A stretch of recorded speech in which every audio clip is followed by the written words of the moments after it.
Good evening, everybody, and welcome to the iBUG Buzz. This is Monday, April 3rd, 2023.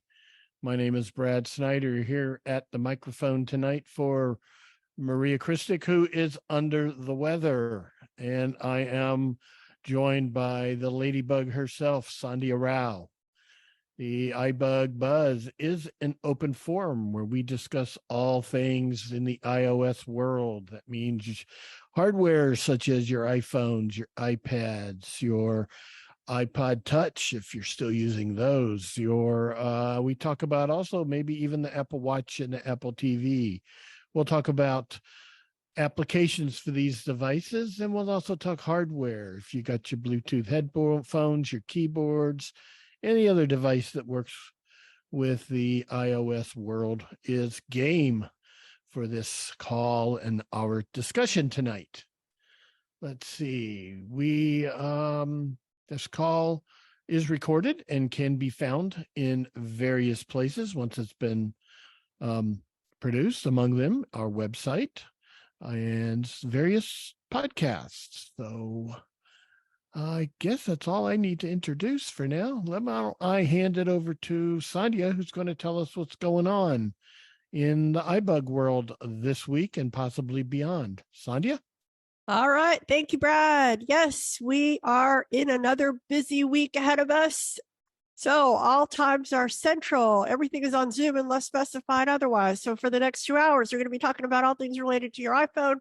Just like Brad said, at the midpoint, we'll have the clues for our virtual iBUG night at the movies. So come and stick around for that and, test your knowledge of movie trivia. Then tomorrow is iBUG Mac Buzz on Clubhouse from 5 to 6. All questions relating to your Mac, come there for those questions and answers. Wednesday, we're off. Thursday is iBUG Trekkie Talk. We're going to be doing the Next Generation Season 6 episodes 6 and 7. That's from 8 to 9:30. Then Friday night at the virtual movies will start on Friday. Who would have thought, right? At 8 p.m., 7:30 social time. And then after the movie, we'll have a discussion and trivia. Okay, what is our social media? We have a website, ibugtoday.org, ibugtoday.org is the best place to get all of the current information about what we're doing and when we're doing it. We encourage everyone to subscribe, fill out the information, and then you will start getting email notifications of all upcoming events. And a nice little summary just went out of all the events that are going to be happening in April that you can navigate by heading. Makes it very convenient. We have a Twitter at iBug Today, with facebook.com/group/iBug Today, a good place to put information out there and pose your questions and get lots of answers. So it's a great place to share information. We have an email. If you have questions, non-technical questions are available. You can call or email us at ibugtoday@gmail.com. And like Brad said, our various podcasts are available on our website, on YouTube, and on various podcast apps. And then one more item, the fun item, I like to say, we're doing a drawing for a $500 tech shopping spree, and that will be in May, correctly stating May 20th, 2023. And for a donation of $10, you win a chance for that gift card for either the Apple Store, Google Play, or the Amazon Store. So lots of good choices. We hope that you can support us. We appreciate all of those who have already helped us out. And if you want to improve your chances, you can get 6 tickets for $50. All the information for how to participate in the drawing is available on our website. All right, Brad, that is what's going on in the iBUG world. All right. Lots of good stuff there. Keep us all busy and educated. All righty. So before we get things going, as is the iBUG tradition, we like to give everybody who's here a chance to say hello, tell us where you're joining from. And if you're a first-time visitor to either this call or iBUG in general, we like to know that, and then we may circle back around later and prod you for more information. So Let me get things started. My name is Brad, and I'm joining from Dallas, Texas. Marie Hey, from Reno. All right, Julie and Marie. Angelo from Ottawa. Welcome, Angelo. Chanel in Houston. Hey, Chanel. Jacob from Michigan. Hello, Jake. Hello. Ned from Texas. Hey, welcome, Ned. Greg in Texas. Hello, Greg. Dan from Southern California. Hello. Dan, hello. Thomas from Colorado. Welcome, Thomas. Desi from Phoenix. Welcome to Desi. I'm Debbie. Desi. I'm Ed from Georgetown, Ontario. welcome. This is Pete from Jacksonville, Florida tonight. Arlene from the 70s. Hey, Arlene. Dana, Cincinnati. Yeah, all right, Dana. Liz Nikki Fort from Daytona Beach. All right. Let's move along. Jody in New Who else? Hampshire. Hey, Jody in New Hampshire. I read. Liz Fort Worth. Hello. Elizabeth from Newfoundland, Canada. Hello, Elizabeth. Welcome. Helene from Vermont. Welcome. Helene from Arizona. Hello, Helene. Izetta from Georgia. Welcome. Thank you. Marvin from Chicago. Hey, Marvin. Welcome. Paul San Antonio. Hello. That's Sandhya from Houston. Oh, yes. I knew we had a straggler there. All right. The caboose, the end of the train. Very nice. What we like to do is devote at least the first part of the show, technically the first 45 minutes, to new users, people who are new to the iPhone, new to iBUG, have new iOS users, have good questions because we like to help people get going with their devices. So, we got anybody who's new would like to get us going? Get our first question out there. This is Ed. Yeah, Ed, go ahead. Yeah. I just bought a VE3. A VE3, is it? VE3, the 2022. VE3, iPhone SE? SE. I'm sorry. Yeah. SE3. SE third gen. Yes, 2023. And I'm sort of messing around with it myself. Like I've got it. I got it on a keyboard, and I want to learn how to do all of the swipes and everything. Is the best place to get that information in tips on the manual? Is that the best place to find the manual in there on tips? Or is there some other location? Well, there's a manual. Who can Ed get started learning gestures on his iPhone SE3? This is Dan. Dan, go ahead. I have a couple of kind of indirect suggestions. I think Apple Viz, AppleVis.com, is a good place. You're going to have to do a lot of searching and moving around, but you'll probably find something there regarding voiceover and gestures. Another resource that really helped me is National Braille Press. I don't know if you're a Braille reader or large print reader, but they may have something. So I just thought I'd throw those out. Okay. Well, actually, like I have an Air 3 on a keyboard. I've been using that for a few years, so I'm familiar with some of the stuff. But just to find it on the actual iPhone, rather than going onto the internet and that. Dana. This is Chanel. All right, then let's go to Dana.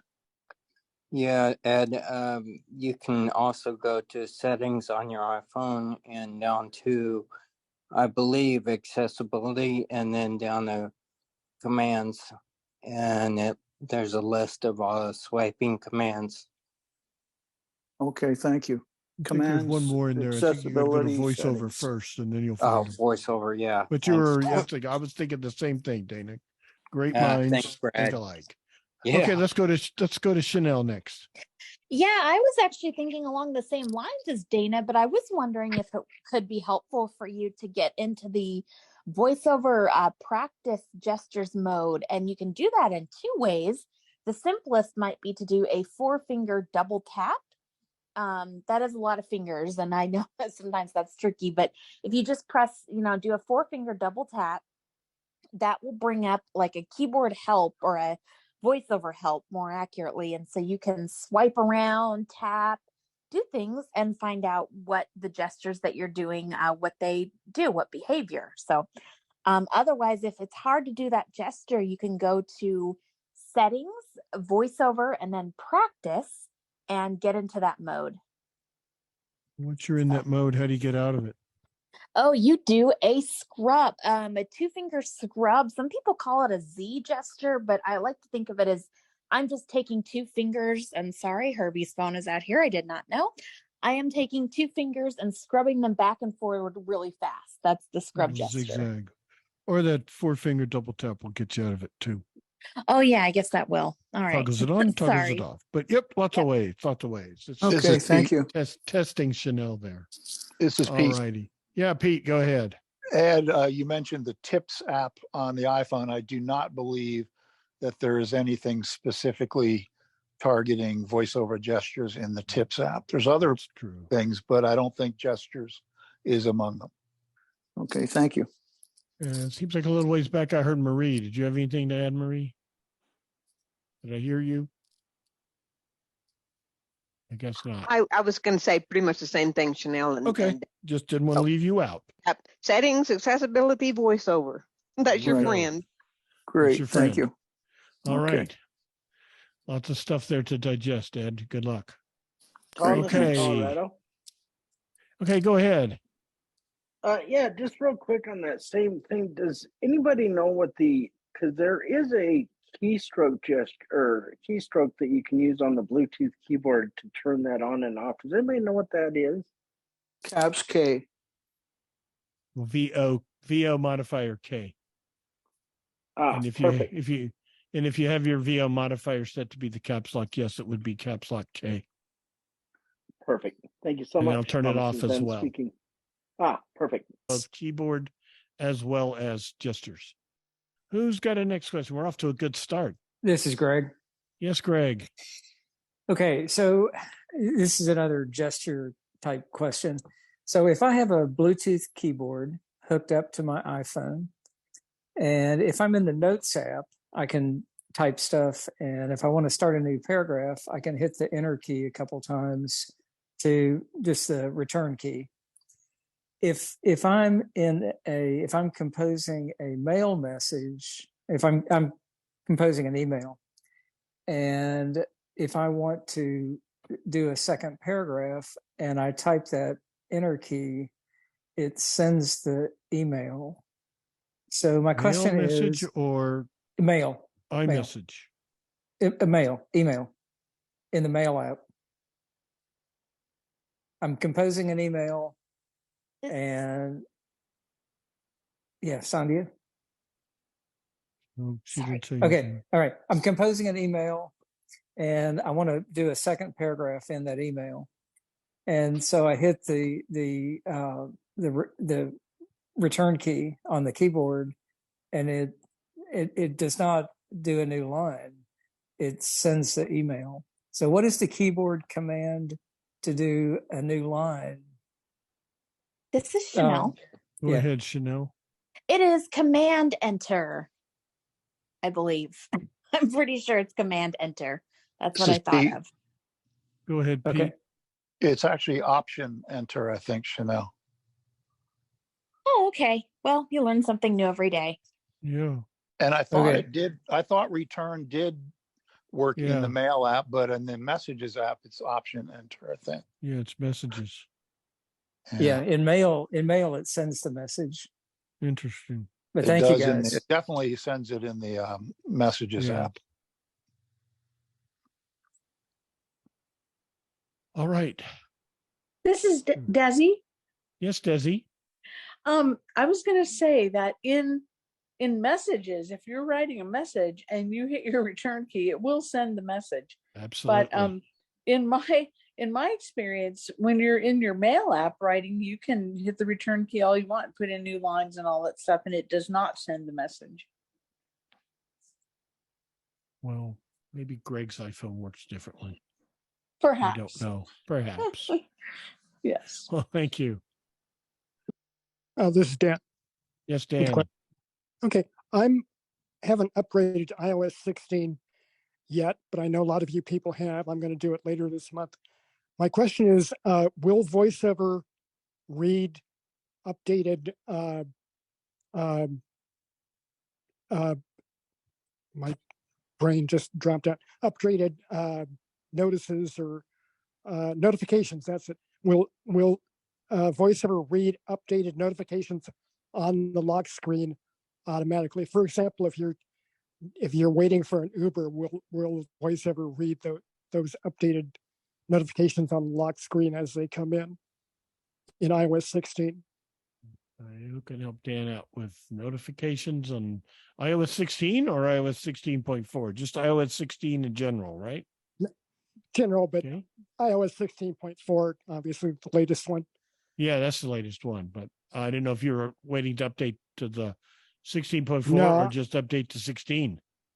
I'm going to update to 16.4, but I haven't updated to 16 yet. So next time I do it, right. It'll be got 16. It. I understand. Yes, yeah. yes. Okay. Who can help out Dan with this? Will iOS 16 read updated messages or notifications rather on the lock screen? Yeah, VoiceOver. Just say. And this is Desi. Yes, Desi. Thank you. In my experience, and I am on 16.4, yes, the notifications are spoken by VoiceOver on the lock screen if that's how you have it set up in settings. So. Very good. Yep. No difference in 16 and 15 or the previous ones. It still reads them. Yeah, but it'll do it automatically, right? Should, if your phone's unlocked. No, but I mean, it's supposed to do it on the lock screen when it's locked. Well, yes, it'll wake it up. Yes, it does. If you've got it set for notifications to be on the lock screen, yes, it will wake it up and read them as they come in, and then it goes back to sleep. And when another one comes this in, is Desi. It'll wake it up. Read it. Yes, Desi. You may need to go into your settings and make sure that they didn't get changed at all during the update, but in all the best possible worlds, it should just carry right over and continue to do that. Correct. Okay, good. Thank you. This is Marcia. Okay, yeah, I heard Marcia. A couple of weeks ago, somebody was talking about, when you do the rotor and you have to do the little twist with your fingers, but they have figured a way that you could just flick right and left and go through the rotor. And I didn't get the directions of where to go to settings to change that. Okay. Who knows how to modify the rotor gesture? I guess that's what that would be. Yes. So that Marcia can flick right or left to change her rotor. This is Shri. Yeah, go ahead, Shri. Yeah, I don't think there's any any settings you need to do. You're talking about moving one rotor to the next rotor, right? And if that's the case, all you need to do is place one thumb. I'm a two-thumber, so I place one thumb on the left side, my right thumb on the right side, and I flick both thumbs in opposite directions. Yeah, that's what I do. But somebody had said that he found a way to do it where you just flick right and left. But I wasn't able to get the directions in my head. He must not be on here tonight. This is Shri. I don't think there's you can use a rotor with just one finger. You need to use at least two fingers. And this is Desi. This is Desi.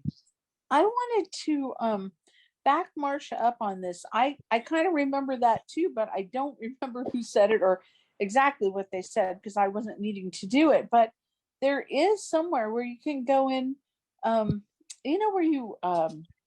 where you change other gestures. Mm-hmm. This is Roy. Okay, hang on. You can go in there and do it. So yeah. Roy, go ahead. See if Roy can help us out. Yeah, I think I know what she's talking about. If you go to VoiceOver to commands, you have that 2-finger swipe left and right that is used for that grouping thing. That's not actually used as long as you're using the flat mode. So you can assign that 2-finger swipe to the right or left to do your rotor gesture. So VoiceOver to commands to gestures, find where it says the 2-finger swipe right or left, and tap on that. And then there you can change it to a rotor gesture. 2-finger swipe right will move you rotor right. 2-finger swipe left will move you rotor left after you assign it. This is Jody. Okay, go That ahead, clear Jody. as mud. Yeah, exactly. I think the 2-finger swipe right and left have been assigned to move in and move out. I used to use those, but I think they've been reassigned. But you can always find a gesture in the list that has not been assigned to a specific task. And when you tap on it, then you can go through the list and pick rotor. It's either there or it's under touch gestures. I think you can change gestures there too. But yeah, so you go to This Roy again. accessibility. I'm sorry. You Didn't mean to interrupt. Okay, You go to let's go back accessibility, to Roy. voiceover, commands, and then gestures, and that's there. Okay. It's just that 2-finger swipe left and right is assigned, but not if you're using flat. What's the other one called? You have the 2 views, a flat view. Oh, and the grid view, yeah. Yeah, and the 2-finger swipe left and right is only for that group.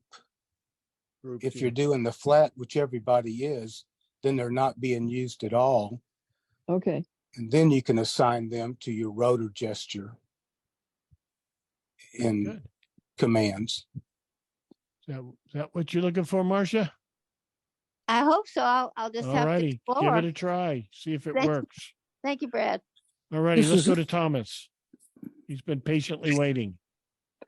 Just real quick, has anybody had any issue with the iOS 16.4, the screen curtain turning on and off all the time? It seems like when I'm reading something, I'll get a haptic through my phone, and it'll say screen curtain on, and the focus will be back at the top of the screen again. And it keeps happening while I'm trying to read something. Has anybody else experienced that? Thomas is done speaking. This is Herbie. Go ahead, Herbie. Yeah, this is a known bug that a lot of us have been dealing with. All right. You're not alone, Thomas.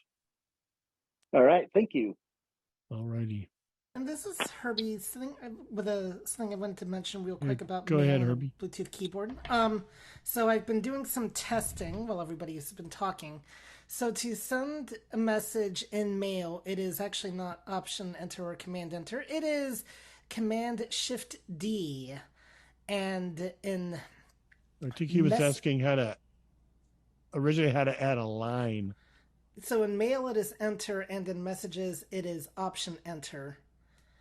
And to just send the message in is just Enter. But in mail, either one will work. In mail, either back to one. it. In mail, it's Command Shift D to deliver. Yep. And then Enter. In mail you can use is it Option Enter or just Enter? You can use either one. Yeah, Enter, because the option ain't going to do anything because it doesn't need it. You just really need Enter. But it's in but messages. You will need Option Enter. You will need Option Enter for messages. Messages, because just hitting Enter sends it. Yes. Right. Yeah, this is Greg. Okay, go ahead, Greg. Yeah, you are correct. If hitting the enter key in messages is what sends it. In mail, it will add new lines. So yeah, I was had the wrong app on that. No, you were mistaken. I was mistaken. You were not wrong. You were mistaken. Okay, whatever. Wrong is easier to say. Just saying. Yeah. All righty. Well, thank you for getting that cleared up for us, Herbie. Okay. Who to have? Did I hear something? Did I hear Don? Yes, Don. Let's go with Don, and then we'll go to you, Janet. Okay. Okay. I would like to know how to download an app. For example, Walmart.com. I'm very new to the iPhone. You want to find out how to get the Walmart app. Yes. All right. We got any Walmart app users out there? I think we This do. is Janet. Janet. Go to your app store, go to search, go type in Walmart. It should be one of the first things you see if it's not advertisements. Double tap on the get button and it'll download it. Dana. Okay, thanks. There you go. Dana, got something to add there? Yeah, an easier way to do it is just ask Siri to find Walmart in the App Store, and it will, and it'll have a list of stuff that you can choose from, and then what Janet said, go to get, and tap on it.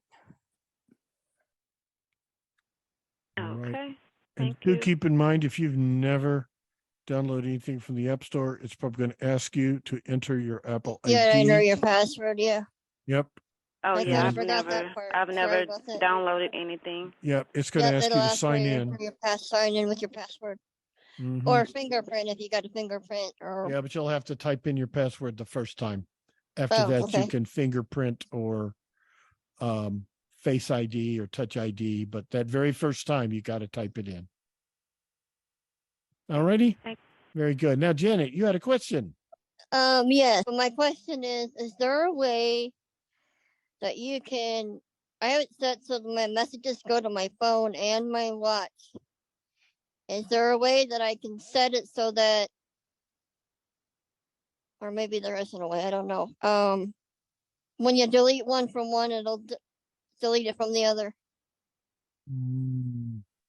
Like you can for your mail. Who can help out Janet with the messages on her watch and iPhone? Answer is no. You have to delete them from each one separately. It's a pain. Oh, okay. I thought maybe there would have been a shortcut. Okay. No, I wish there was. But it is nice to roam around with your watch without your phone. It is nice to do that. I'll tell you that Yes, much. it is. It is. So that was my question. Okay. But Thank you you. have to delete them both places, All unfortunately. right. Thank you. Okay. Who's got a question who hadn't had a chance tonight? Let's. Elisa? Yes, Elisa. So whenever someone sends you a iMessage and it says data rates may apply, does that mean that they can charge your phone for the messages that they send you? What do you mean when they say? Okay, because I got a message from an assistant called Sarah, a virtual assistant called Sarah, and I was responding to her messages, and then it said data rates may apply. So I don't know if I should still respond to her messages. This is Pete. Go ahead, Pete. Yeah, you see that all over the place in the Messages app. If it's not an iMessage, then it's a regular SMS message, in which case data rates may apply. And Apple says that just as a caution, but depending on your cellular plan, Elisa, my guess is that most cellular plans these days have free text. Unlimited text. Free text and talk. And that would then make your messages, your text messages free. But you really would need to check with your cellular carrier. I'd be surprised if I wouldn't anyone worry in the about it. United States has a charge for text messages anymore. And that's only regular text message. iMessage is completely different. Yeah. But that's probably not what you're seeing. You're probably seeing it in the Messages app, and it's just a regular SMS text message from a business or something. Or if you're texting a Android phone or something other than an iPhone. But the message he's getting sounds like it's from a business. It's warning you regular. Let's get some This is new Jody. blood in here. Go ahead. Yeah, first I wanted to clarify something for Don. When you go to the App Store, if you want to search for an app, you go to the lower right-hand corner of the screen, and there's a search button. You want to tap on that, and then that will take you to the search for apps. And then at the top of the screen, there's an edit field, and it will say games, apps, and whatever, and that's where you want to tap, and it will say edit field. But at first, it's a little confusing because you wonder, it says games and apps, and but that's where you tap. So I do want to clarify that for Don. The questions I have are about Voice Dream Reader. And first, I'm wondering how to. You can drag a book from one location to another, and I tap on drag, but then I don't seem to get any gestures that succeed in doing it. And then the other question I have is, it says that you can set up folders in Voice Dream Reader, and I'm wondering how to do that too. Okay. So you're talking about dragging within the Voice Dream Reader within app. the library. Yeah, Okay. in the library, you've got your list of books. Okay, we got any Voice Dream Reader users out there? Can tell us Yes, about Herbie. dragging or creating folders or both? This is Herbie. Herbie, go ahead. I know the answer to the second one, and I've not tried the first one. But you have to go to the library outline button, and you will see an option to create folders in there. And it's obvious. Like it'll be like you'll see like a folders heading and then like an add button, and so that's how you create a folder.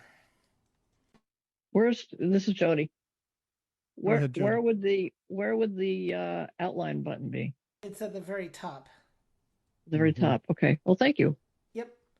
And anybody know about dragging within the Voice Dream Reader? My guess is it works similar to what Pete described the other week ago about moving apps on the screen that you probably flick up and down to hear it say drag and then double tap. But I have not used it in the Voice Dream Reader app.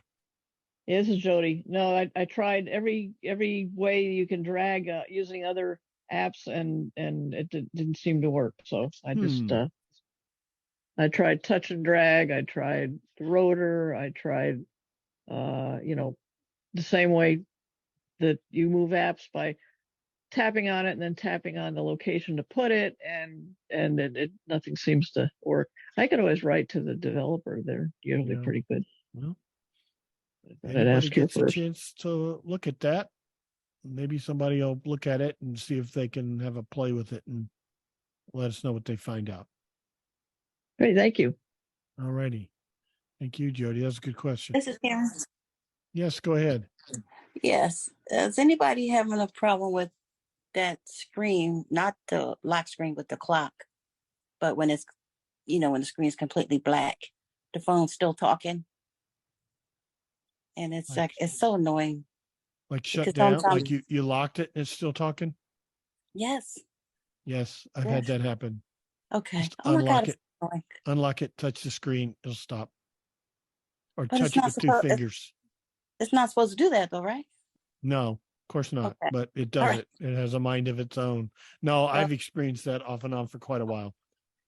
It's reading something and I lock it and it just keeps talking. Yep. Okay. Thank you. Got to unlock it and touch this, and that usually does it. Actually, if I just open the lock screen and touch it with two fingers, that'll stop it. Okay. All right. It's not supposed to do that. All right. Thanks. Hey, good. That's a good question too. Never heard anyone ask about that before. Thought I was the only one experiencing that. This is Sarah. Okay, Sarah, go ahead. Has anybody figured out how to get when you're dictating a message in? It's mostly in messages. When you're dictating, it will shut you down, and it's almost impossible to get the dictation. Whether it's hitting the dictation button or doing the two-finger magic tap. Once it shuts down, and it can be right in the beginning or into it, it'll shut down, and then you can't do anything but type it with a on-screen keyboard. Anybody figured that one out yet? So you start to dictate a message, and as soon as you start, it stops. Well, not as soon. I mean, I could probably get 3 or 4 sentences in, maybe 3, depending on how verbose I am being. And then it will just cut out. Sometimes it cuts out and I know it because it dings. And sometimes it just stops and I'm going on and I realize that half the text hasn't even dictated. Half of it, I was going to say, I've experienced it when nothing I dictated is in the edit field? That's I don't know. annoying. This is Thomas in Colorado. Yes, Thomas. One thing you'll want to check, because I know if this is turned on, what you're describing will happen. Make sure your voice control is not turned on. Oh, So no, if it's your not. Yeah. I'm sorry. But Go on. that's what I would check. So make sure your voice control is not turned on, because if it's turned on, dictation doesn't work very well. And where do Yeah, we this find is voice Sarah. control? It's not on. Okay. And where do we find voice control, Thomas? Voice control, if you ask Siri to turn it on or off, it will turn it on or off. Otherwise, it's in settings under accessibility. And there's one that says voice control. And if you click on that, you can turn it on and off in settings. Oh, but if you right. ask Siri, Yeah. Voice control. I got it. Yes. Yeah, because if that's turned on, it catches everything in a message. When you dictate, you don't have to hit the dictate button. It catches everything. Okay. Yes. Okay. Very good. Thank you for the reminder of where that is and what it is. All righty.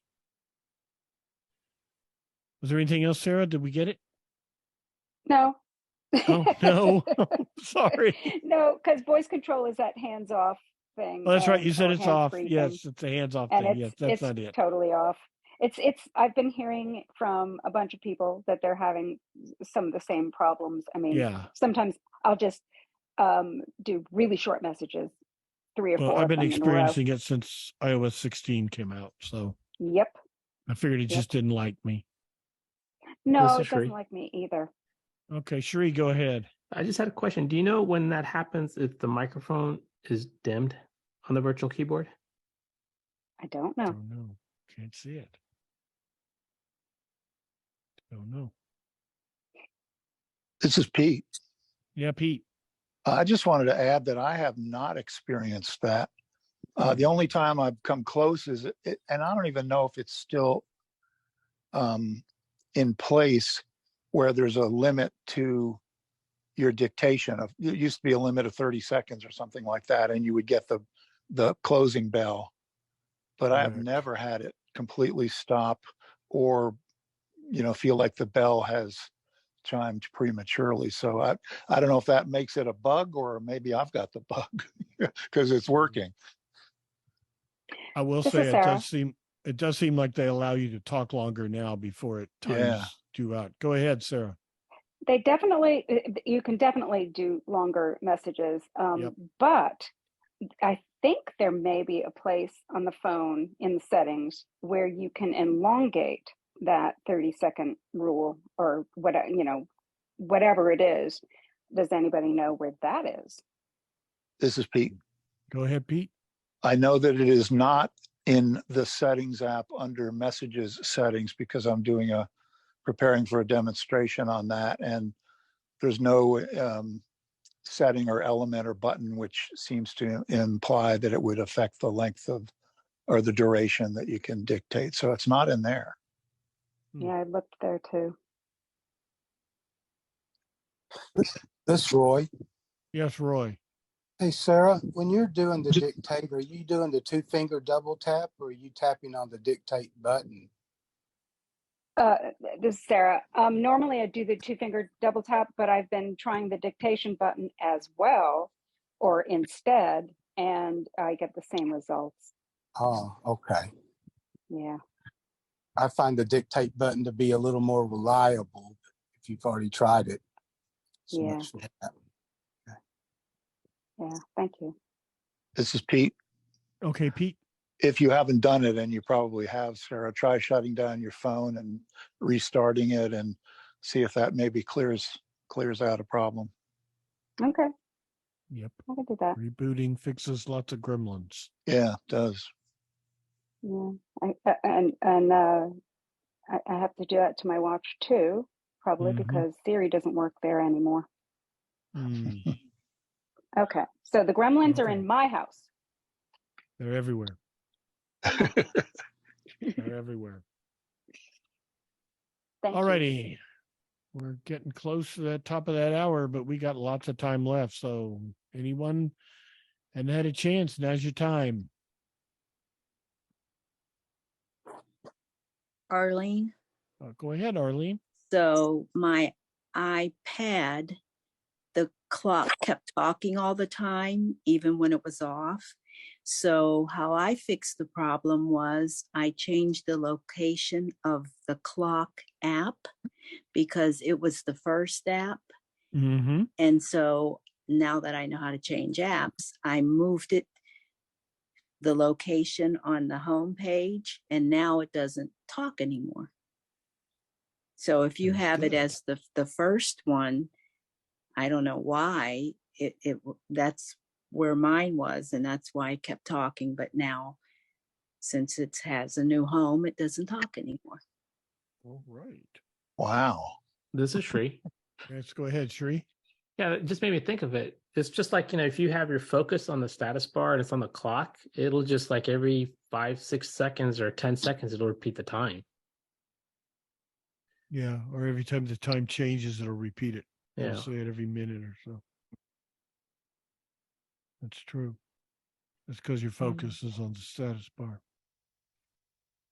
All right. Hi, Vanessa. Go ahead, Vanessa. Hi. There was one time I heard mention on the call one of the new features. When you're filling out an application, then you get to where it says capture.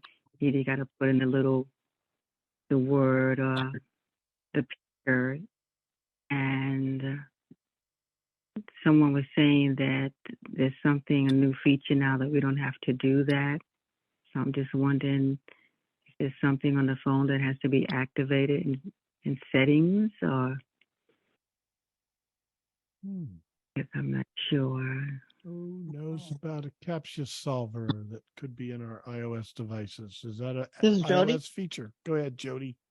Yeah, it seems to me if you go to settings and go to your profile page and then security, that you can tap on the feature where it will automatically do the cap key for you. Okay. And where's it again, Jody? Under. I'm not quite sure where. I think it's Okay. security settings somewhere. Okay. It might be under your about or your maybe passwords and or no, Touch no, ID no, it's not. It's not there. I think it's either under. When you tap on your name. Oh yeah. When you first bring up settings. Your iCloud settings, yes. Yeah, your iCloud settings. Yes. I'm sorry. Thank you. It's okay. Yeah, it's there. Okay. Thank you. Jerry. Okay, I'm getting a new iPhone 14 Pro. I'm switching from an iPhone 12. I'm wondering what is the simplest way and how to go about it to start the other phone and have transfer all the settings and apps exactly like they're arranged right now from my iPhone 12 to my new iPhone 14 Pro. Okay. Who can help Jerry get his phone ready, back up, and transfer to his new phone? Oh, this is Jody. Jody. Well, I haven't done it in a long time, but in a couple of years. But I actually had my daughter assist me because there was part of it that there's no voiceover to do it. In other words, what you have to do is hold your phone up against the other phone, and it will clone the phone. But I don't think I'd try it without sighted assistance, in spite of the fact that I like to do everything myself. I would recommend going into your iCloud settings. We were Apple ID settings we were just talking about. Find iCloud, and then find iCloud backup and do that first. And do a backup of your iPhone. That way, if that holding one iPhone up to another does not work for whatever reason, you can sign in, and one of the options is restore from an iCloud backup. And then it will give you some choices of the iCloud backup, and you can pick the newest one because you just did it. And that should restore everything. They've really improved that from the way it once was once upon a time. Now it will restore your phone. Of course, it's going to want to download the apps from the App Store. So if you have an app on your old phone that's no longer in the App Store, you're kind of out of luck on that one. But it will transfer a majority of your settings and pretty much arrange your apps on the new iPhone the way they were on the old iPhone. This is Pete. Yes, Pete. I haven't done it in a while either, but I believe it talks you through it, Jerry. When you start up your new phone, I think it'll tell you to put your old phone nearby, and it will automatically transfer. I've heard mixed reviews. Sometimes it says it worked flawlessly, and it will pick up all of your apps and everything like that without exception. And sometimes it might not pick up all of your apps, so you might have to re-download some of your apps and sign in again, using your logon stuff. But I think it will talk you through it when you start up your new iPhone.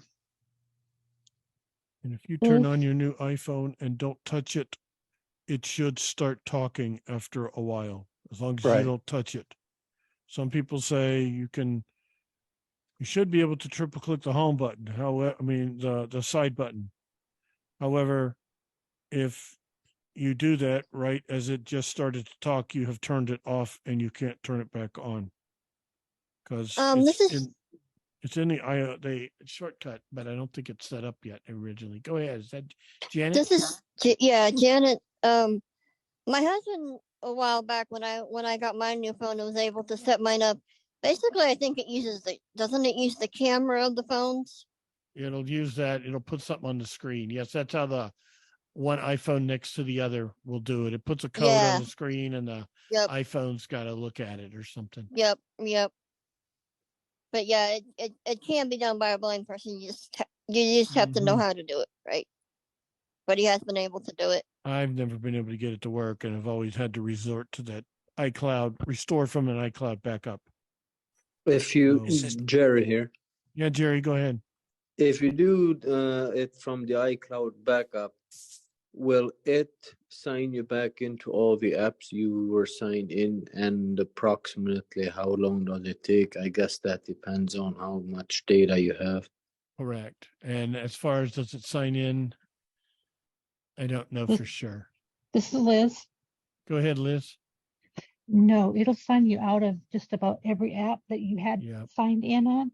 And one other thing I suggest is having both phones plugged into chargers, because if one of them isn't, it will stop at some point. Mm-hmm. I learned that the hard way. Yes. So how, Jerry here? You go ahead, Jerry. So how about if I do it when you hold one phone on top of the other? Does it sign you into the apps or not? No. I'm not sure. I've never been able to get that to work successfully. This is Brian. Go ahead, Brian. It's regarding the transfer, side-by-side transfer. I just did mine in January. Mm-hmm. And one issue that I had, and probably others will, is halfway through the side-by-side transfer, the new phone decided to do the 0.3 update. I think it was 10. And it totally messed up the file transfer. So I had to reset the phone and do it again because of the 0.3 update that it did in the crossing. The second time I did it, it worked flawlessly. Yep. This is Pete. Go ahead, Pete. Just to add to what Brian was saying, Jerry, find out what exact iOS version your new phone has or is running. Mm-hmm. Mine was shipped with and this is a couple of years ago, with like a 12.2.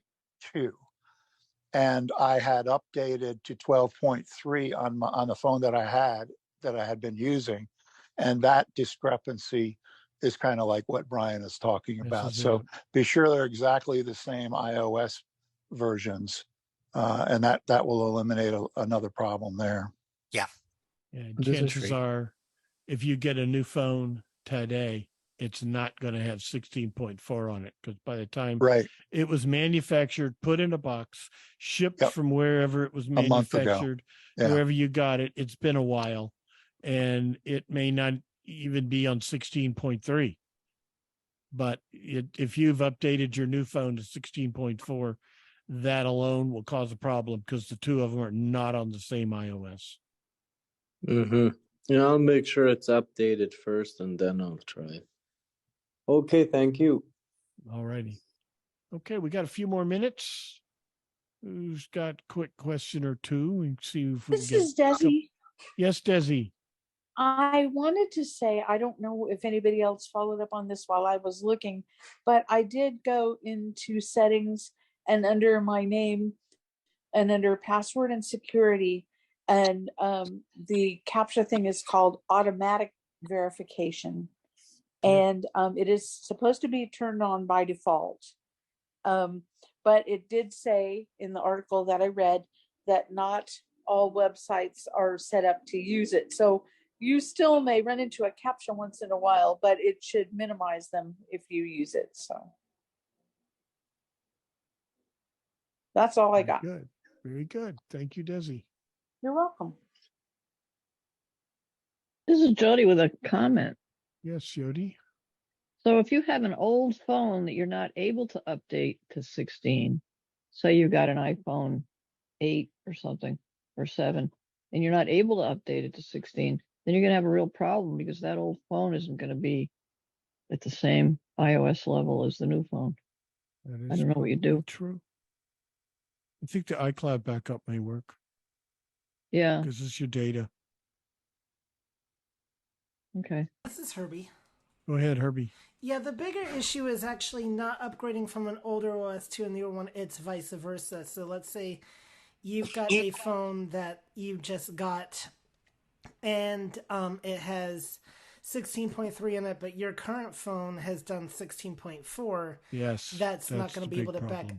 send data to the phone that has 16.3. But if your older phone has, 16.1 or 15.7, it's not going to be that big of an issue. It's just the newer to older is the very specific issue.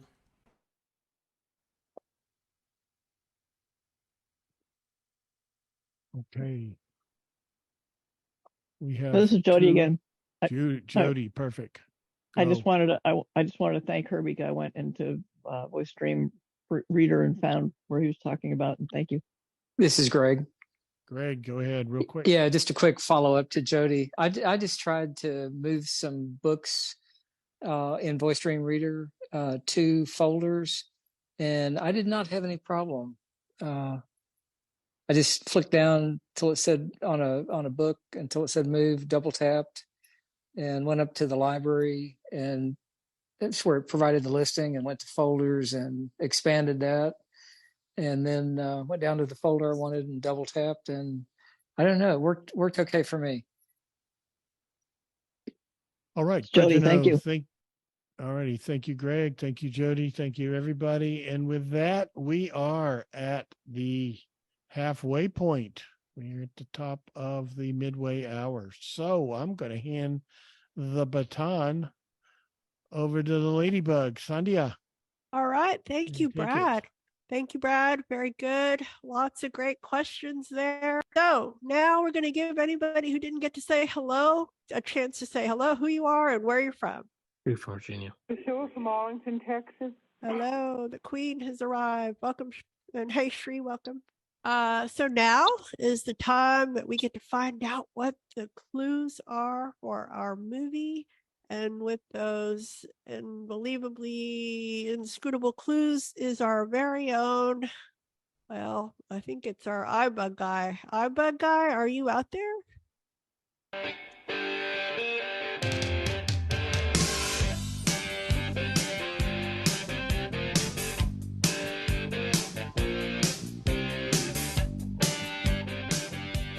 Yes, I'm back. Once again, no imposters here tonight. Good. We are gonna have some fun. Before we have some fun, Okay, so I know there's a law against indecent exposure. Mr. Right? McCulloch. But what's the law for decent exposure? I'm sure Texas has some good ones. Counselor? Move along. I don't know. You like it cover my one ear? Yeah, cover your one ear. All right. Let's get started.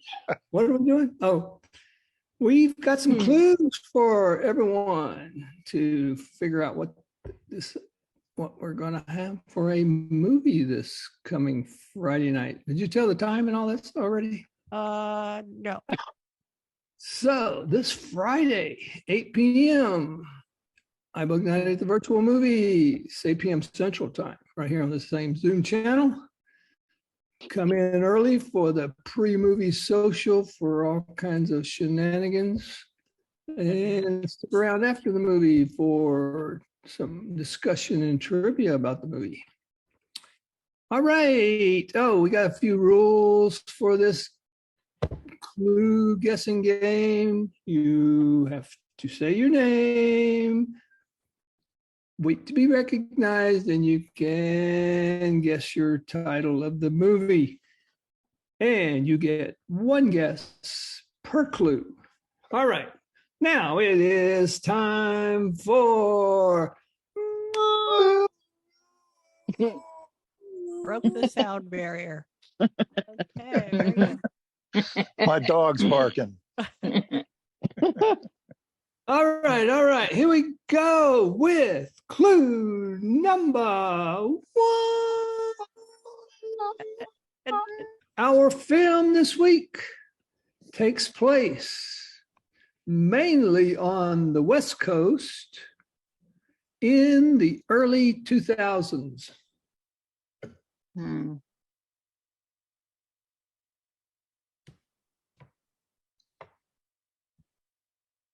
Other West Coast movie, huh? Film this week takes place on the West Coast, mainly on the West Coast. There may be a few other locations, but mainly there. And it's in the early 2000s. Boy, it is crickets tonight. All right, moving right along to clue number 2.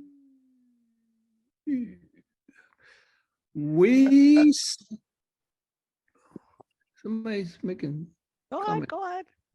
We see thee. We see thee. Those are all rhyming. We see thee. Storyline of our film venturing into the commodities markets.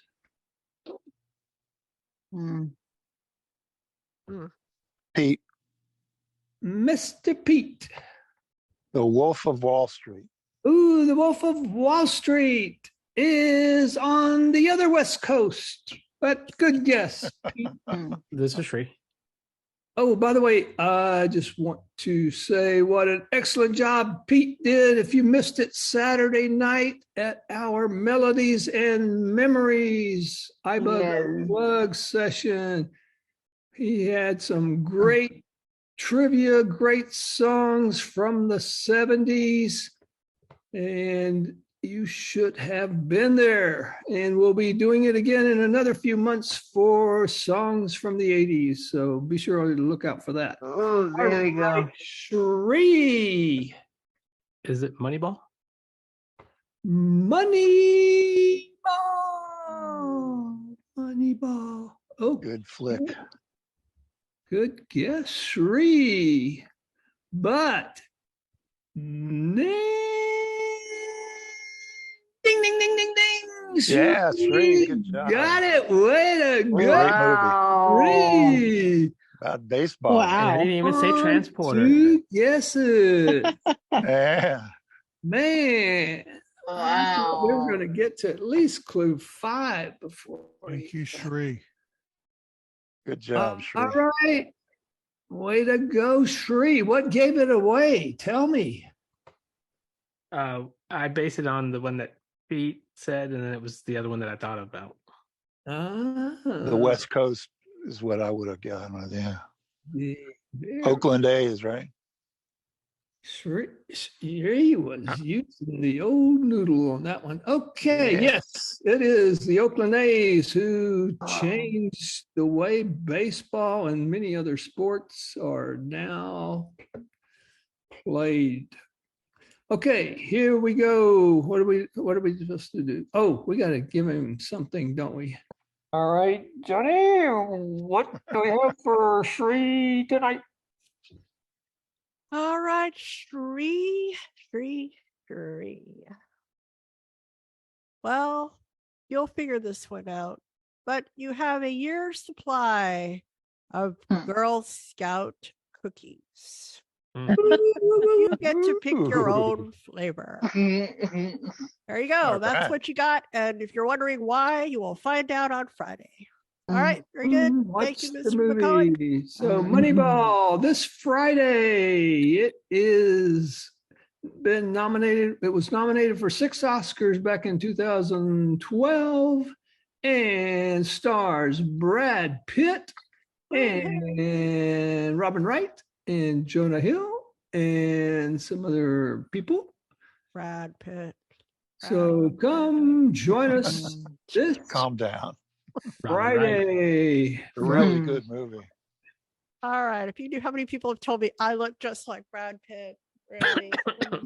Okay. Well, we digress. But okay. So, Mr. McCullough, thank you. Would you like to say goodnight, please? Look at them yo-yos. That's the way you do it. You play the guitar on the MTV. That ain't working. That's the way you do it. Money for nothing. All right. Very good. Okay. All right. Very good. We enjoyed Michael's movie Minutia, and we were spared many clues. Good job, Shri. Okay, now we're going to have our iBUG Bite segment. And for that, we will hand it over to Brad. Brad? Yes, Brad? yes, I'm here. There he is. Go for it, Brad. All right. We have discussed on here before about the difference between our system volume and our voiceover volume, which can be adjusted with the volume in the voiceover rotor. So I'm going to attempt a little explanation and demonstration of this little feature. So I've got my iPhone here attached to my 2010. All righty. First thing we're going to do is we're going to make sure we have volume in our voiceover rotor. So for that, settings, settings. I'm going to go to settings. Privacy and secure. App Store. Wallet and Apple Pay. Apps. Privacy. Battery. Expose. Emergency. Face ID. Siri and wallpaper. Accessibility. Home screen. Accessibility. Button. I had it open Vision. for accessibility, Heading. but it decided to close. Okay. So we go to accessibility. Voiceover. On. We go to button. voiceover. We go on down the way here in our voiceover settings too. Speaking rate. Speech. Braille. Voiceover. Verbosity. Audio. Commands. Activities. Rotor. Button. There it is. Rotor. Selected. Text selection. Now we got a lot of things here that can be turned on or turned off. I wish I could find a quick way to jump to what I want to do. I want to go to volume, and let's see if we can find it. I bet it's towards the top. So reorder text selected. Reorder selected. Reorder words selected. Lines. Reorder selected. Speaking rate. Reorder speak selected. Volume. And it Actions said available. Selected. So mine's already selected. If yours does not say selected when you land on it, like right now, I'm going to double tap, one finger double tap. Volume. Reorder speaking rate. Volume. It doesn't Actions say available. selected. So I want to double tap. Selected. Volume. And it is selected. Okay. So we've got it selected. So I'm going to go back. That means Calendar. it's in my rotor. Monday, April 3rd. Play with my rotor. Characters. Words. Speaking rate. Volume. 90%. I have mine set to 90%. Okay. Now That means it is set to be 90% of relative to the system volume. So if I make it 100%, 95, 100%. it's as loud as it can go relative. I usually back mine off just a tad. 95, 90%. Now, all those voiceover sound effects it makes are going like reminders, calendar, Monday. Those little sounds you hear when it switches, those are at 100%. What I'm adjusting is the volume of the voiceover voice relative to voiceover sounds. And of course, the voice is relative to the system volume. Okay. Actually, I don't know. That could be the volume of voiceover, maybe even all those sound effects too. I could be wrong on that. But basically, we're concerned with the voice. Okay. So let's go for an example. I have pulled up here. Apps, setting, NFB Newsline. Hopefully active, it's still NFB. here. NFB Newsline. Evan Grant. Egran. And I have a news article. So if I get it to read, I should, as it is reading, we can hear me use the side volume buttons, and I will lower the system volume, and then we will go back and we will check the rotor, and we will see that even though the whole thing got quieter, voiceover remains at 90%. So here we go. Evan Grant. Egrant at delasnews.com. Okay, here it goes. Arlington, the Rangers' determination to deter opposing running game, screen rec, vertical, language, buttons, landmark, lists, tables, form controls, headings, links, volume, speaking rate, volume, 90%. It's still at 90. And my plan was to show you how I can lower the volume and it'll get to where we can hardly hear it. And then I can go to QuickTime Player and raise the volume of the input higher up so we can hear it. And then we'll see that voiceover the whole time has stayed at 90%. I would add volume to your rotor, set it at whatever you would like to set it at, 90, 85, 100, whatever you would like. Then get voiceover reading. And as it reads, or any other time, you can lower the volume. But I wanted to do it while it was reading so you would hear the volume go down. And then when you've lowered the volume, then go back to the rotor and you will see that voiceover stays at 90%. Thank you. Well, we've talked a lot about the difference between system volume and voiceover volume. So at least now we know where the voiceover volume setting is and how to put it in your rotor. And that's really, really important. So, and you could do that if you're listening to a podcast or something, or even on Zoom, you may want to raise or lower the volume of voiceover. I tend to do it if I'm on Zoom on my iPhone. I will lower the volume of voiceover down to about 50, 60, 50, whatever, so that it's not overpowering whatever's going on the Zoom call. And then if I need to navigate to my mute, unmute button, or I want to go to the participants and open up the participants panel because I like to snoop in and see who's in the room, things like that. I can do that without voiceover just being blaring loud.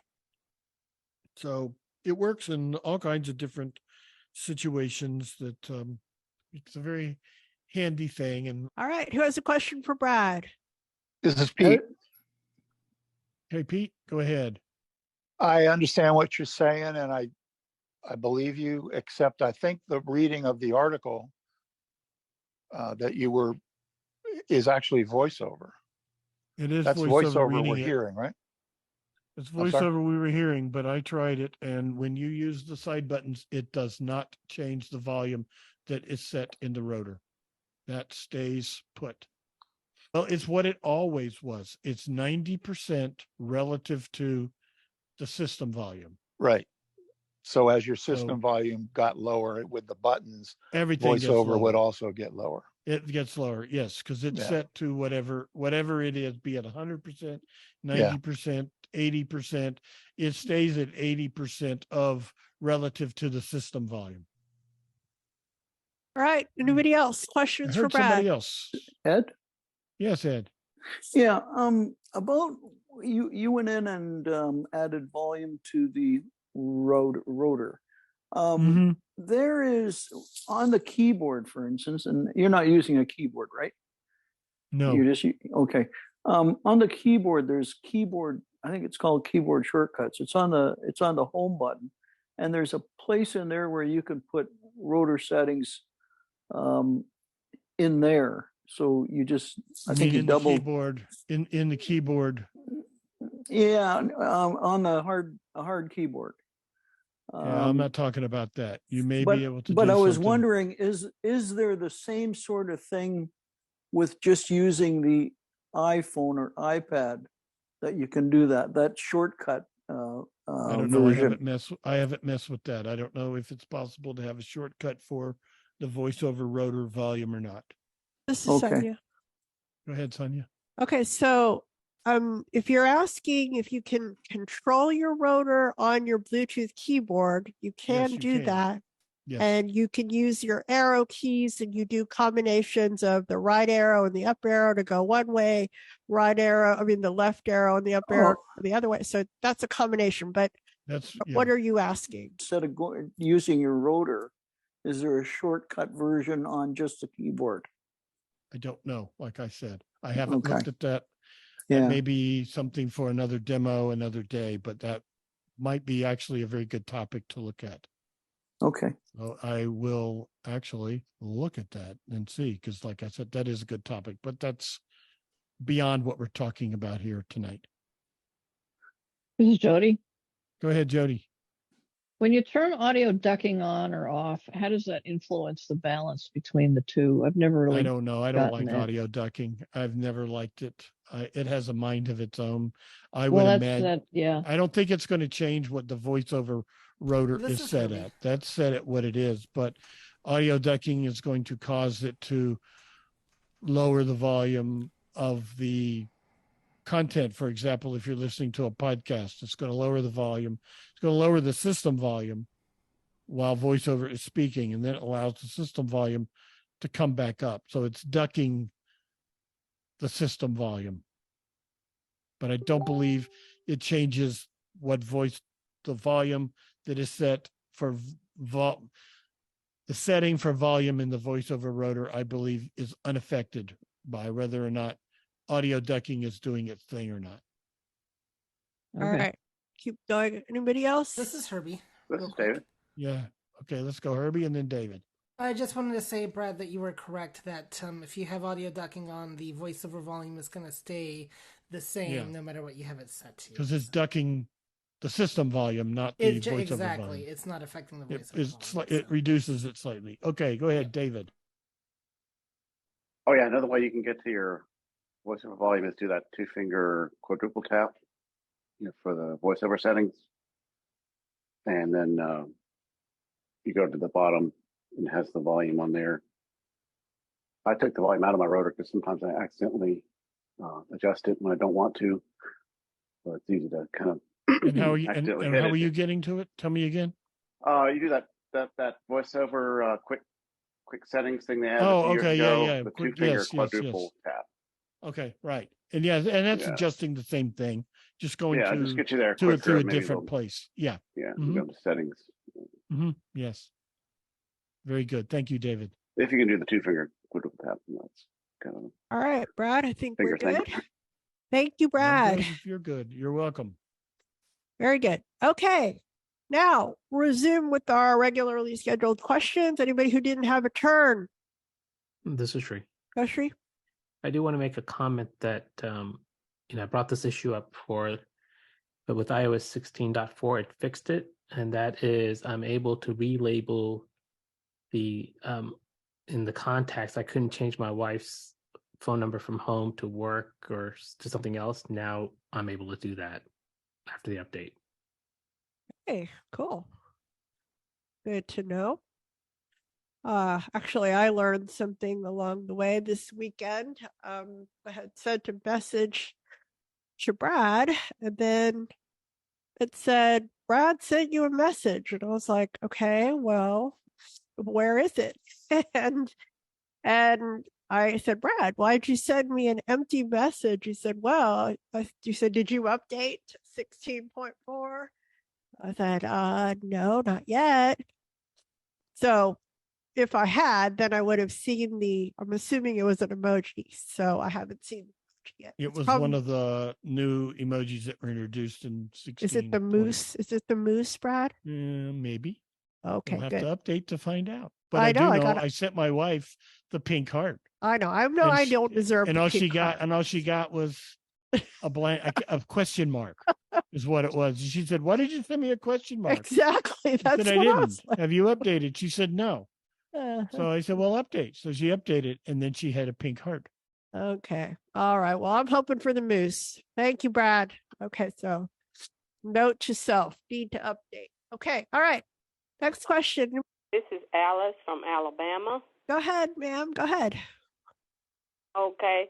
I've been trying to decide whether to update to the 16.4 because usually when I do an update, small little things happens to my phone that wasn't happening before. So I'm thinking, is it wise to do the update for me? That is the $1 million question, Alice. So who would like This to is Shri. shed some light on that? This is Shri. Go, Shri. One thing I did learn about 16.4, it fixed 30 security updates, and that's a lot. So from that perspective, I think it might be even worth updating. Okay, thank you. Did I hear somebody else? Yeah, and yes, Alice, like Shri said, those updates, yeah, sometimes they're going to be little things and it might break some things, but overall the security is really important. So you do want to go ahead and update if your phone has the capability. Go, Pete. I have not experienced any problems with 16.4, and I think I was over on AppleViz. I know I was over on AppleViz, which is a website for blind voiceover users.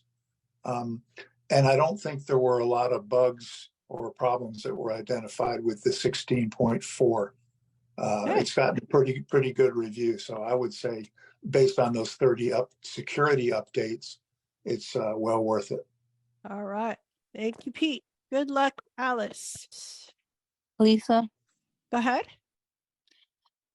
How do you delete an email from your email messages from your inbox that you're no longer emailing that individual anymore? This is Jody. Go, Jody. Yeah, you tap on the person's name, the address, their address. So you've got the to and the from. You tap on the from address for the person, and that will bring up the info page for that person, and then you keep swiping left or right until you hear it say block sender. Okay. You get choices like add to contacts, and there's a variety of different choices, and one of them is block sender. All right. Thank you, Jody. All right.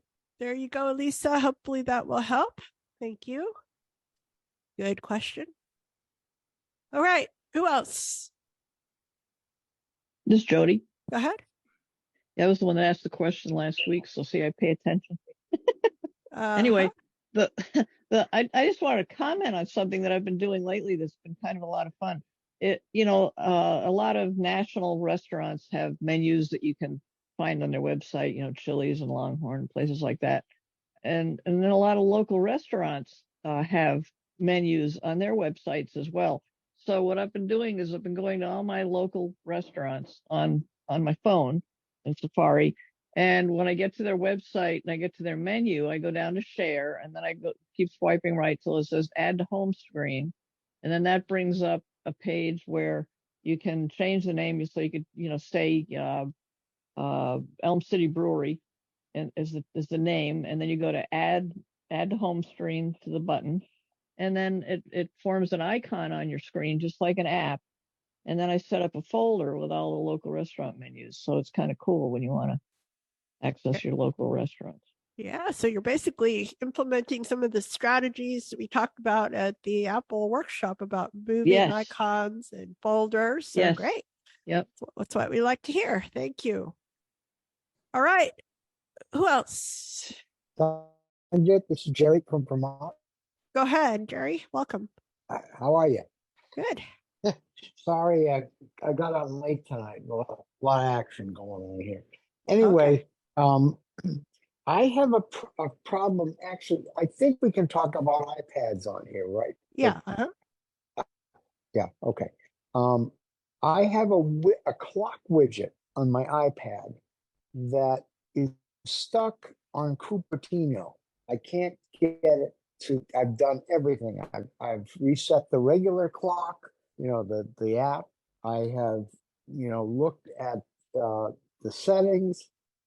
The widget stays stuck on Cupertino.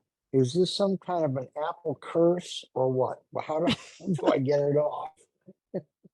I have to This is move to Brad. Cupertino. Okay, go Yeah. ahead, Brad. Yeah, I think I Try did. adding. I think in mine, I've added several locations. It's like in the world clock feature, correct? Right. Right. So try adding some other cities like, I don't know, New York, LA, whatever. Pick some places.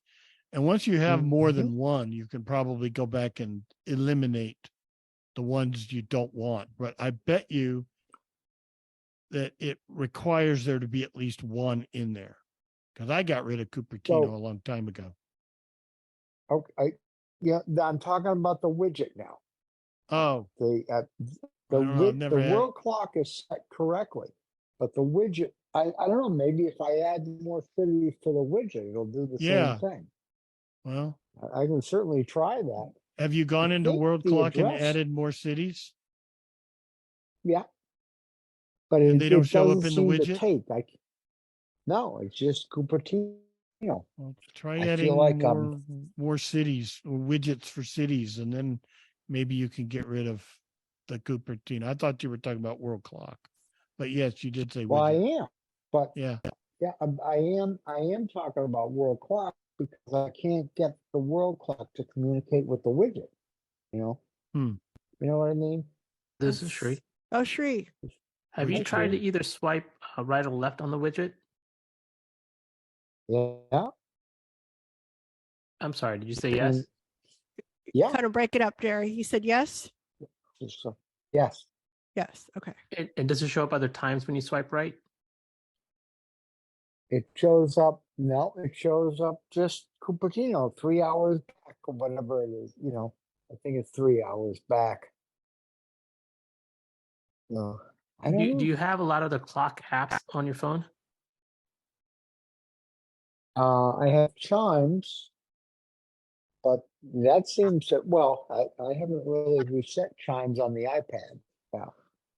The reason I say that is I'm not sure if it applies to the clock, but I've done that with the weather app. When you have multiple different weather apps, then the widget doesn't seem to work well. Okay. This is David. Oh, David. Yeah. Is Cupertino like the first one on your list of times, like when you go into the world clock? Is it the default or the first? I'm sure it's the default, but I made New York the default. So it's not, Cupertino isn't even on there. This Roy. Yeah, because. Okay, hang on, let David finish. David, anything else? Oh, well, I've not used that clock widget, but on the weather widget, it always shows me my default location, on the little widget screen. Okay. It doesn't show all my weather stuff. I have to double tap on it and then go into the app and then swipe on and get my other cities that I'm interested in. All right, let's hear from Roy. Roy, what you got? Okay, Jerry, I think with the widget, if you'll go to your today screen and get on the widget, there's add location there that's different than the world clock. Okay. Just specific to the widget. And that's where you could change it. Very good. I think that's it. Oh, that's a good one. I'll give that a shot, Roy. Thanks. Thank you. Good luck, Jerry. Glad to have you. Okay, next. Who got a new question? Lots of good questions. This is Karen. Go ahead, Karen. Yep, I want to get rid of my Amazon device because it's just acting up. So the Apple device, does it operate similar to the Amazon speaker? And can I get my Ring notifications on it?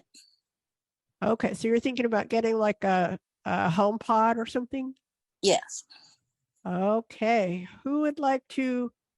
We don't really talk much about the A lady on here, but okay, just for this purpose, what is the advantage and disadvantage of? So you want to switch over to She's got to the go. HomePod, The A lady basically. has to go. Yeah. So I the gotta get question some- is, are you going to get your notifications on your Well, does it? Apple? Well, the number one question is, does it operate similar to the A lady? Because I've had it for a number of years, so I'm very familiar. But with how it operates. Right. Do you ask? Okay. I guess you ask Siri questions. I guess.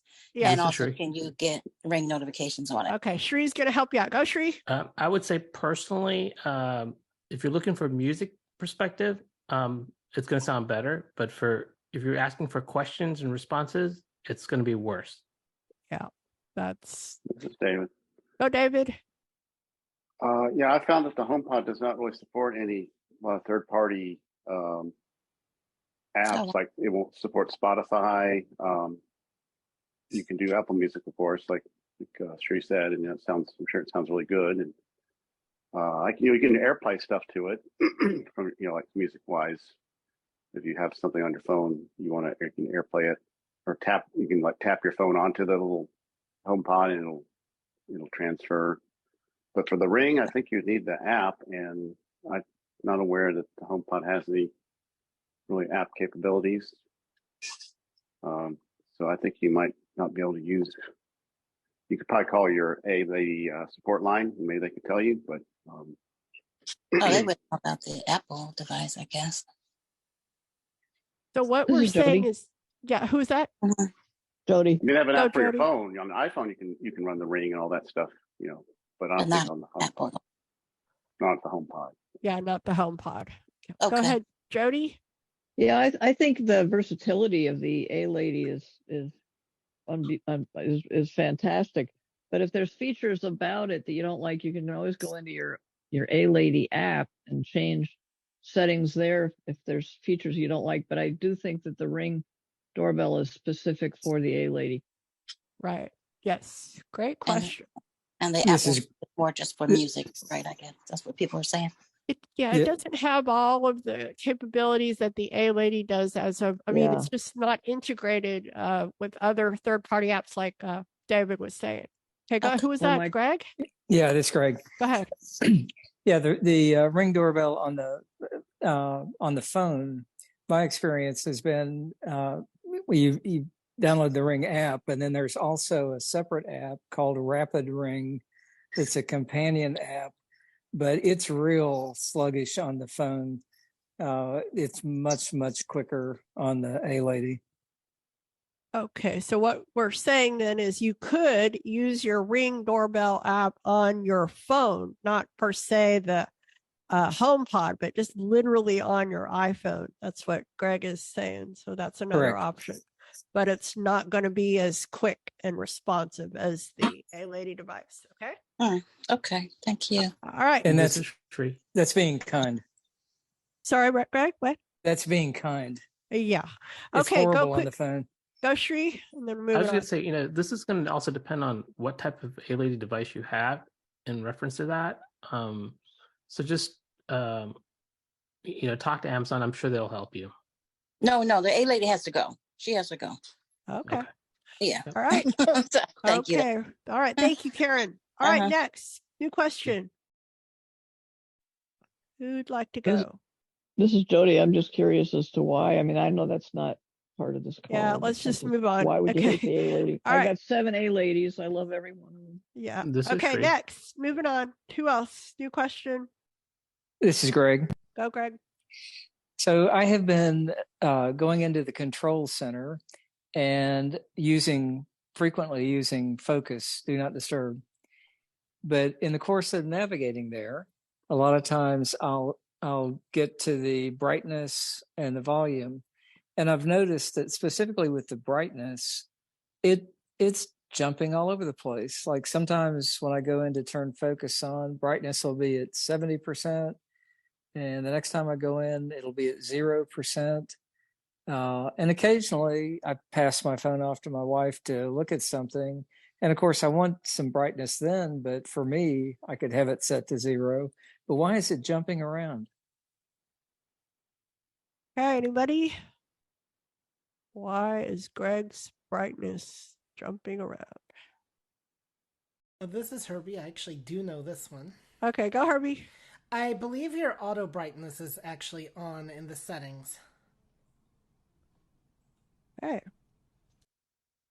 Greg? This is this is Greg. So Herbie, where do I go? Display settings, display. Yes, I believe that is under display. Okay, great. Thank you. Excellent answer. Okay, next. New question. All right, I have a question, I think. Okay. So somebody posted something on Facebook. It was like a link to a video. And then so I just had like all kinds of trouble opening the video, and I'm like, this shouldn't be so hard. And then it said, you want to open the app that goes with, it was like, am I doing something wrong? Or is that just, depending on how they saved it or linked the video, it's just going to be different? Or what's the deal? I had like so much trouble trying to open the link from a link to a video on Facebook. This is Brad. Oh, it's on Brad. Facebook. Oh, it's on Facebook. It's a Facebook. Oh. Yeah, I know you don't like Facebook. Never mind. Any other Facebook peeps? This is Pete. Go, Pete. Pete. Go ahead, Pete. I'll let Herbie go. Okay, Herbie. Are you sure? My guess is that it wasn't actually a Facebook video. It was just a link to a video from a third-party source. Right. And so that's going to depend then on the app, like say if it's Vimeo or YouTube or whatever. So my guess is it wasn't an actual Facebook video. It wasn't a video posted on Facebook. It was just a link to a third-party video source. Okay, so it's just going to depend on what it's. Okay. All right, go Pete. Thank you, Herbie. Greg? Pete? Yeah, and I think most of the links I see are to YouTube. Right. And it will sometimes ask you if you wish to open the app, because it will generally prompt you to be sure that you want to leave Facebook. Because if you, and when you get to a YouTube video link, you have an option in one part of the screen to open the app itself, in which case you'll be given the normal YouTube video screen, with the rewind 15 seconds, fast forward 15, that kind of thing. But in the if you remain in Facebook, you'll have to flick down through probably a dozen different options and buttons until you get to one that says unmute audio. Right. Yes. And that generally starts, I think the video is actually started, but that will actually start the audio. So I don't know if that's the weirdness that you're speaking of. Yeah, there was a lot of weirdness, but I kept thinking it shouldn't be this hard. But okay, I've opened videos before, but it was something very odd. Okay. Mm-hmm. Well, thank you. Jody. Go, Jody. Herbie. Well, you could. Go, Herbie. I was just going to mention something very interesting for AirPods users. One big difference between watching a YouTube video in Safari versus the app is that in Safari you get the Dolby Atmos effect, and in the YouTube app you do not. So I just thought you might. All right, thank you, Herbie. Okay, Jody? Yeah, I was just going to say, if Facebook is being picky, then you could always copy the link and then put it somewhere where it's easier to open it, like in an email. Yeah. Okay. Yes, thank you. All right, next question. Sorry, it's Jerry. Go ahead, Jerry. Go ahead. I got a quick question. I updated to the latest and greatest. Is it 16.4? I think yesterday. And every time I'd make a phone call, the phone would just click off at about 2 minutes into the call. It happened about 3 or 4 or 5 times. And the only thing I really changed was I updated the phone, I don't know if anybody else has experienced that.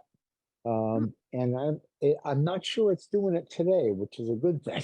But I was curious, did anybody else experience anything like that? It just went dead. And actually my music came on. So I closed Apple Music in the app switcher. And that seemed to have helped it out a little bit, but I hope that's not a bug or something that I'm missing. Thanks. So just to clarify, you're saying you're on a call and then 2 minutes into the call, what happens? The whole phone shuts down or the call gets dropped? The phone doesn't shut down, the call gets dropped. The call It gets just dropped. goes dead, and then my music came on.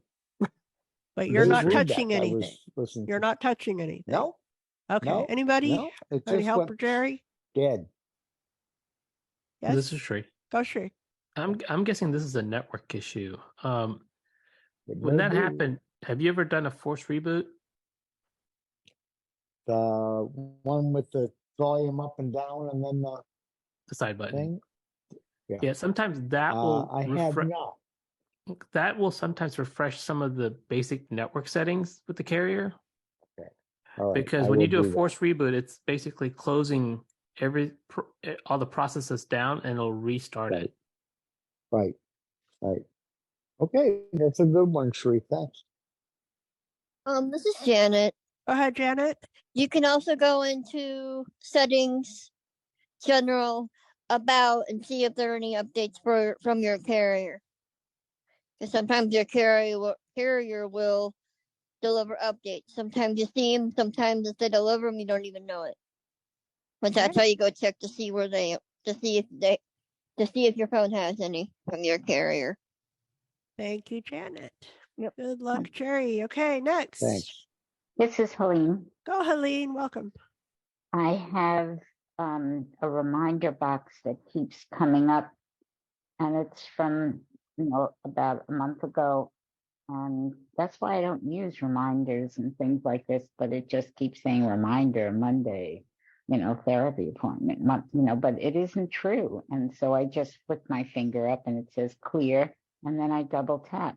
But is there a way to make this not happen so that I don't have to keep clearing it? This is Jody. Okay, go Shree and then Jody. So Helene, is this a reoccurring reminder? No, it isn't. It was just from about a month ago. Okay, and so right now it says this is an existing reminder, correct? Yeah. There's two ways. You could do a one finger double tap to complete the reminder, or you can flick up or down to delete the reminder. Have you tried that? Yeah, that's what I keep doing, is going up, and then it says clear, and then I double tap. Not clear. There's a delete, and then there's a... No. It just says clear. Huh. She's using the actions rotor on the notification. You need to go into the app. Sorry, Sandhya. Yeah. Okay. All right. Keep going, Shree. Yeah. So I'm sorry. I thought you were in the actual reminder app when I asked the question whether it was Yeah. So if you go in the reminders app, either it'll show up in an old existing reminder. You could double tap it. It'll say completed, or you can, like people say, you can flick up or down to get to delete. Because on the notification, it's just you're just basically dismissing it. It's not really removing it. Right. So basically, Helene, you have to tell it either it's done and I don't care anymore, or delete the whole thing so you don't get any more reminders. Okay, Pete, you wanted to add something? Just that you need to open the reminders app, Helene, as Shree said. You can't do it just on flicking up on the notification. All right, great. Okay, that is very important. Okay, go, Jody. Anything else? I was going to say the same thing. You want to actually go into the app and go down. I do that occasionally. Go down the list because there's a lot of outdated stuff, and then you just swipe down and delete the ones that are already deleted. This is Shree. Okay, go Shree. Just a small plug. The next cafe, we're going to be talking about the calendar app. And I'm just saying this because I'm a big reminders users. And after doing this, looking at this app, I might change and become a calendar app user. Okay. There we go. Good job, Shree. Anybody else? We have a few minutes left. Any new questions? Well, Sandhya had a question. I did? Yeah. I forgot what it was. WhatsApp. Oh, WhatsApp. Yeah, so I don't we're just using it more and more because of our baby. So anyway, just all these notifications come in and so forth. so then there's like reactions. And so they're different, I know I've done reactions in text messages, but I was not sure how to, can you see all the different reactions that are available like we can in text messages on WhatsApp? Or it just seemed like there are only a few, like 2. It has. This is Pete. Yeah, go ahead. And yes, you can see them all. And yes, that's all there are. I think there's an option for customize. Oh. Unless that's the one in the messages app that I'm thinking of. But I think there's a customize, and then you can go into stickers and GIFs and all that fancy stuff that are usually for sighted people. But I think the reactions, the standard reactions, are like your heart. I don't think it has all the emoji options like the messages app does in terms of the react button, but you get the thumbs up, you get the red heart, a love emoji, I think, and that's about it. Okay, I didn't even see all that. Okay, I knew I was doing something wrong, but then I didn't want to tap on it because I didn't want them to think that that was my reaction. Yeah, if you just tap on it and then flick to the right, you'll see them all. Okay, all right. Anybody else? Sharon? Go ahead, Sharon. And I'm not sure it's appropriate, but on my phone, because I know I am low vision, so I do also look at the phone, and every now and then, like, it just gets dark. I can't figure out why, like, just on its own, suddenly the screen gets darker. I don't know why, and I'm not doing anything, so it's like a mystery. This is Shri. Go, Shri. I was going to say, you might want to just suggest what Herbie said about checking to see if auto brightness is turned on. Yeah, I think it is. I will double check that. Right, that seems like right. Right, but I think I did look at it. But I will go look at it again because I think it's on as bright as can be. But other than that, any other thoughts? This is Pete. Okay, go Pete. You want to be sure it's off, Sharon. Wait, I'm sorry, Pete. Tell me that again. Sharon, you go into your settings and go to screen brightness, I think it is. Yeah. Go to display. Auto brightness. Your display, and then go to auto brightness and turn it off. Yeah. Oh. Auto brightness means it adjusts automatically depending on how bright your room is. And that's probably what's happening. If you're in a dark room, then it gets darker all by itself. You don't have to do anything. So turn it off. I'm back. Good luck. And that brings us to the end of our show. Brad, thank you so much. Brad. Yes, my pleasure. Good job stepping in. Thank you. And quick rundown for this week. Tomorrow's Clubhouse 5-6. Mac Buzz. Wednesday is off. Thursday is Trek Talk Next Generation Season 6, Episode 6 and 7. Then the movie Moneyball. Moneyball is definitely in honor of the baseball season is getting started and good stuff there. So that'll be on Friday, 7:30 for social time, and discussion and trivia following. Saturday and Sunday we're off, and then we'll be back here next Monday. So thank you so much, and we will see you soon. Good night. Bye, everybody. Bye. Bye, everybody. Thank you. Thank Great. you.